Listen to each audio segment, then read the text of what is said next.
Alright, so let's react to this video real quick here. This is ABC News. Play to earn games like Axie Infinity promise much but deliver little. Sure, dude. Alright, let's see what ABC has to say. Last year, thousands of people in the Philippines started playing a video game for work rather than pleasure. True. The game, called Axie true. Infinity, incorporates blockchain technology. That's kind of the old logo, and that's kind of the old look of Axie. So just saying, ABC, I mean, do your research. Meaning tokens players amass in the game can be exchanged for Alright, that's better. real currency.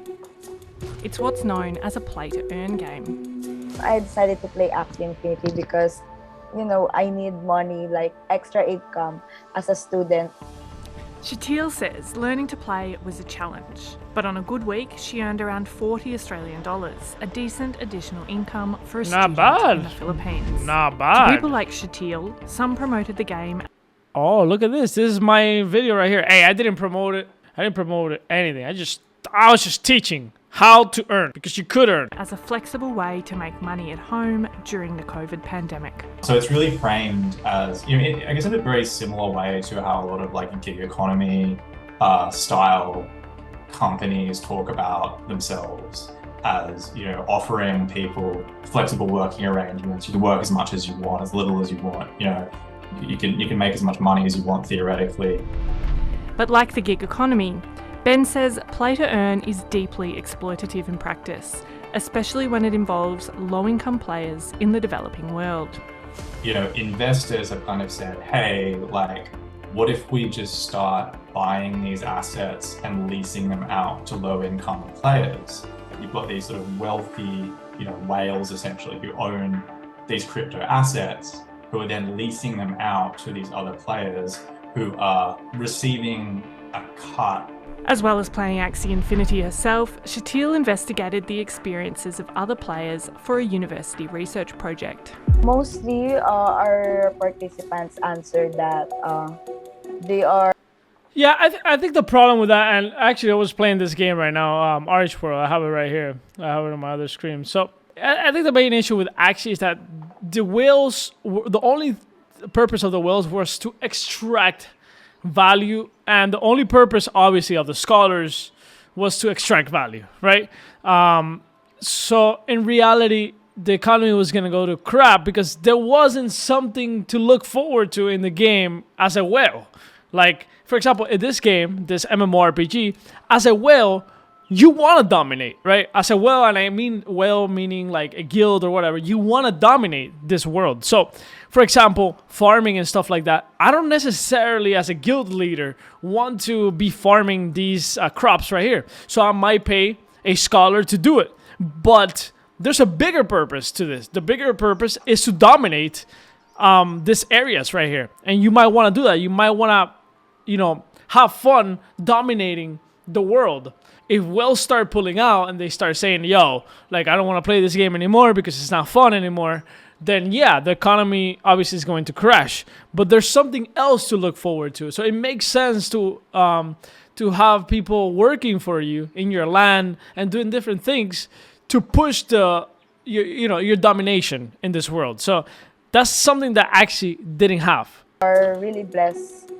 They're really lucky to have this opportunity like Axie Infinity because, you know, when COVID-19 pandemic struck, a lot of people really lost their jobs or they cannot go outside.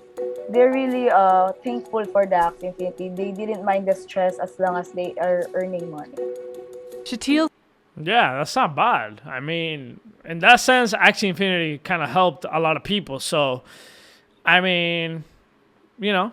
Says the players she spoke to became stressed when they couldn't meet the daily minimum quotas set by their managers, who owned the characters they played. And a lack of sleep after long hours spent in front of a screen didn't help either. The term play to earn is new, but Ben says the potential for labour exploitation within video games began in the early 2000s. Known as gold farming, mostly Chinese workers spent hours on end generating in-game currency, which was then sold on for real money to wealthier players.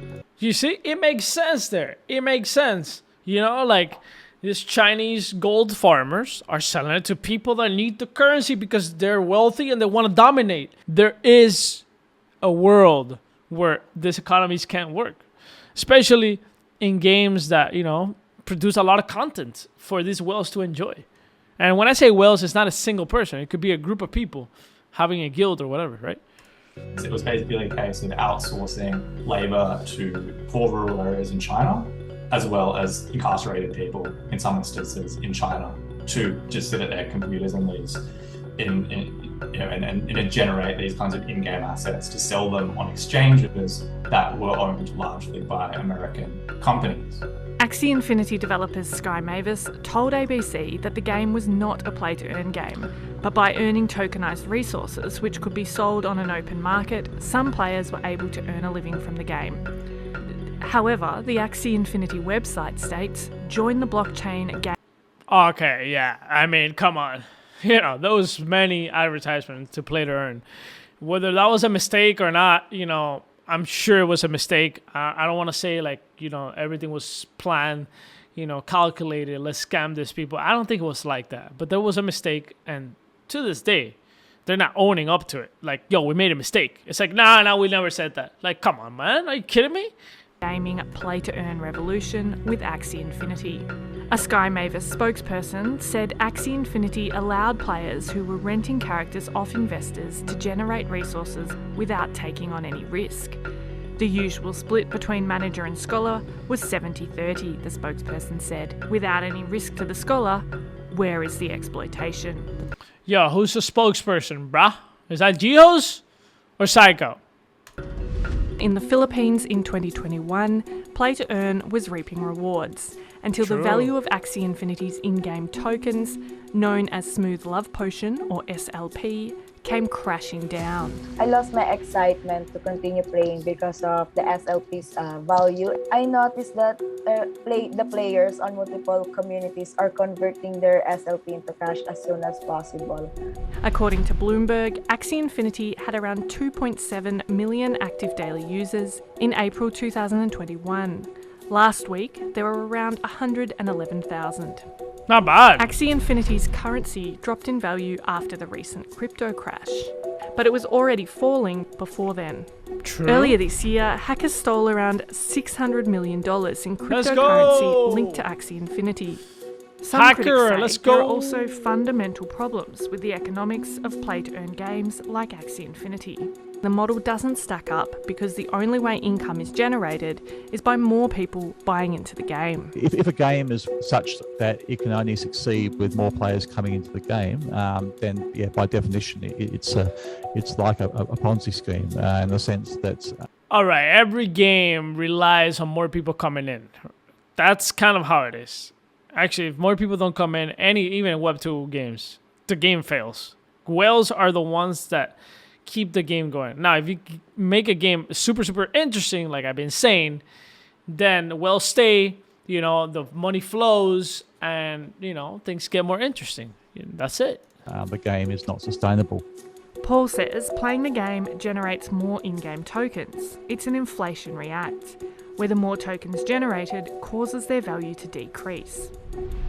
A Sky Mavis spokesperson denied Axie Infinity was a Ponzi scheme and referred the ABC to the Economy and Long-Term Sustainability section of the company's white paper. The spokesperson also said the company had conducted economy balancing efforts within the game to ensure more SLP was used while playing Axie Infinity. Okay, let's cut the bullshit. There was no economic balances in Axie Infinity. There was no economic balances. Whoever said that, now they're getting to it. But there was no economic balances. That was one of the biggest problems. Rather than exchanged. Video game developers are now setting out to design other sustainable play-to-earn models, with Axie Infinity developer Sky Mavis set to launch a new version of the game soon. Yo, this kind of videos are kind of trash, but I mean, there's some lies from Axie Infinity, and obviously, ABC's trying to frame it in the worst way possible. But yeah, I mean, whatever.